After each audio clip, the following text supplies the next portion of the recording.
What's up guys, Romsicle here, and this is the full review of the Surface Pro 7. So the model that we have here is the i7 with 16GB of RAM, which is considered the highest end model if you don't consider storage space. The 10th gen i7 gives you a base clock of 1.5 GHz and can boost all the way up to 3.6 GHz, which gives you really good performance in most tasks, even for video editing.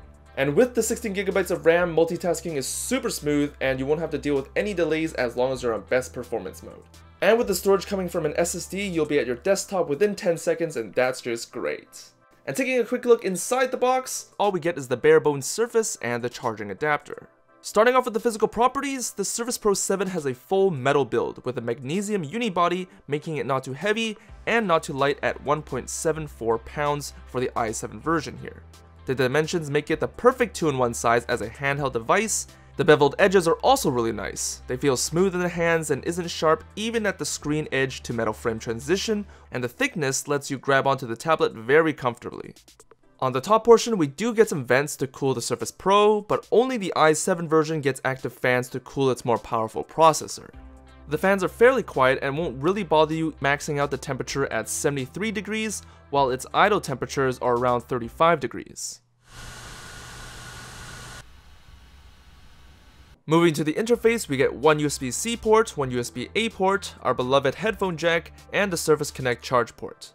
We also have some tactile power and volume buttons on the side, and the gold connections to attach the type cover. And lastly, we also get a micro SD card reader that doubles down as expandable storage right underneath the flip-out stand. You have these grooves on each side to make the stand pop up easier, and the hinges are pretty sturdy and tight so it won't fiddle around while you're using it. There's also some magnets at the end of the stand, so when you close it, you get a satisfying snap.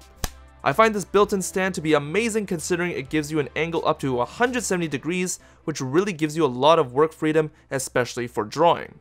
And lastly, we have the two cameras on the Surface. We have an 8-megapixel camera at the back that has some decent autofocus and records at 1080p. Audio quality isn't too great. It's the typical under the water kind of muffledness recording. Visually, it's not too bad. It's still 1080p, so it's still full HD. If you're going to be using this camera, it should be in brighter light conditions. And is the 5-megapixel front-facing camera that can also record at 1080p.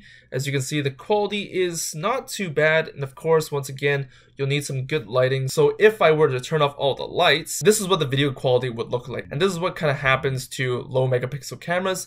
So it's not too bad if you're going to use this for Skype or some kind of webcam software. You also have Windows Hello face detection here, which works really fast, but if you put on glasses on your face, it will think it's a different face and won't unlock for you. But chances are you'll be using your smartphone cameras instead because they are far more superior. Let's finally talk about the screen. The Surface Pro 7's display is definitely not a selling point in Q4 of 2019. That's because it's the exact same screen as the Surface Pro 6 from last year with a 12.3-inch pixel sense display, 3:2 aspect ratio, and running at Quad HD. The display is still fairly sharp thanks to the Intel Iris Plus graphics, but don't bother trying to game on this device because it's going to be a huge disappointment for you guys. Even with Modern Warfare 2, a game that's 10 years old can barely get 30 FPS. This device is definitely not for gamers and not even for casual ones either. And speaking of the screen, there are some dual speakers at the front and they're actually quite impressive. You've got a wide range for volume, it's really loud, and even with those loud volumes, you're still getting a lot of clarity with little distortion. And although it's really hard to truly experience the quality of the speakers, this is the best I can do to show you its performance. Moving on to the battery life, this was quite a concern when the specs were first shown. You get an estimated 10 hours of on-screen time, but with real-world usage, you're getting around 7 to 8 hours depending on what you're doing. Standby time in performance mode was also really good. It was dropping around 2 to 3% every 12 hours, which I think is nice, and leaving it on during the night is absolutely no problem and you'll still be left with a lot of juice when you wake up in the morning. When charging with the original adapter, you're basically getting around 1% a minute, which is pretty good, and even on the adapter itself, you do have a USB port so you can actually charge another device from that same adapter. And if you didn't know already, you can charge the Surface with USB-C as well, but there's a catch. In order to charge with USB-C, you can't just use any cable. You need a 30-watt USB-C cable to deliver enough charge. And you'll also need a 50-watt power adapter to get enough of that charge from the wall to the Surface. It's a huge hassle to charge with USB-C and you end up losing a port too. so you might as well just use the original charger and keep your 2 ports open. Basically, Microsoft is saying you can charge with USB-C, but they don't really want you to charge with USB-C. As for user experience, it was really nice to have a portable 2-in-1 computer. It was very functional as a computer, and I don't know why, but it felt very free in comparison to using a non-touch screen display. And multitasking was really good thanks to the 16GB of RAM, like I can edit videos and be screen capturing at the exact same time, and there's virtually no delays. The size is really good for a portable computer, and the stand lets you place it wherever you want without having to bring out any accessories, which is awesome. And when using the Surface Pen, there are no delays at all and makes the usability experience even more immersive. And having magnets to keep the pen on the side is really effective. I will say that I expected some transitions to be a little faster, such as landscape to portrait mode. It's a little slow in my opinion, just like, come on man. Keep in mind this is my first time having a 2-in-1, so I'm not really sure how fast it used to be, so I'm not sure if it's getting faster or they've kept the same speed.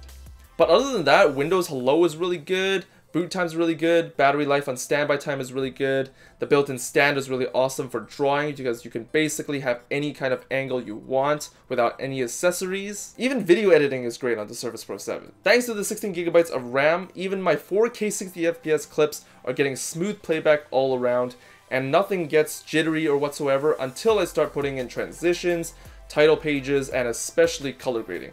Color grading will definitely kill your Surface Pro 7. But by all means, the Surface Pro 7 is far from perfect. The bezels are still really big, the resolution's the exact same thing.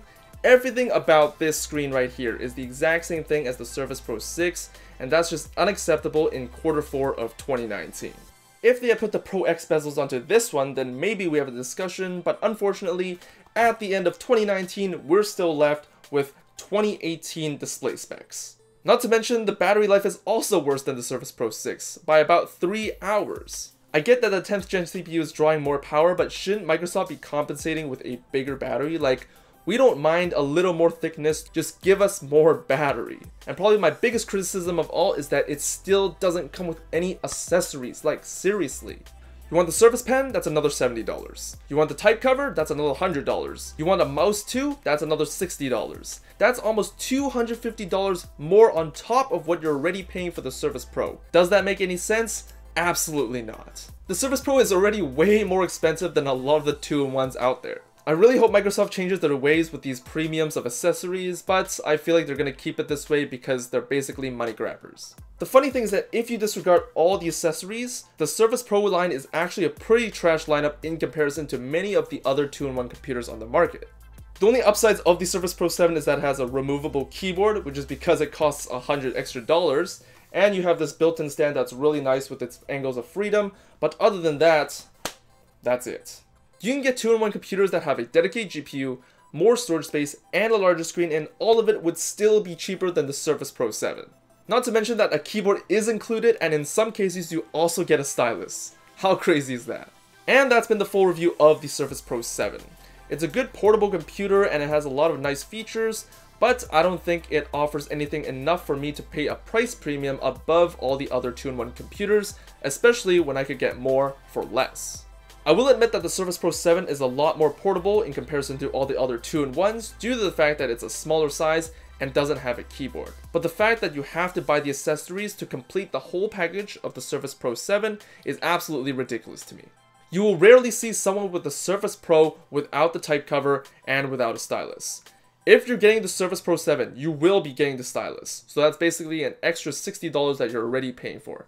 And with the type cover, you're probably definitely going to get that one too, so that's an extra $160. And thankfully, the keyboard also has a trackpad, so you technically don't have to pay for another mouse, but that's still $160 on top of what you're already paying for the Surface Pro 7. Let me know what you guys think about the Surface Pro 7. Would you guys get it, or would you guys rather get a 2-in-1 like the Lenovo Flex, which is a 14-inch screen with a keyboard and a stylus, and for only $600? Let me also know if I missed anything in this review, and I'll try to include it in the comments. But thanks for watching this video, and I'll see you guys in the next one. Peace.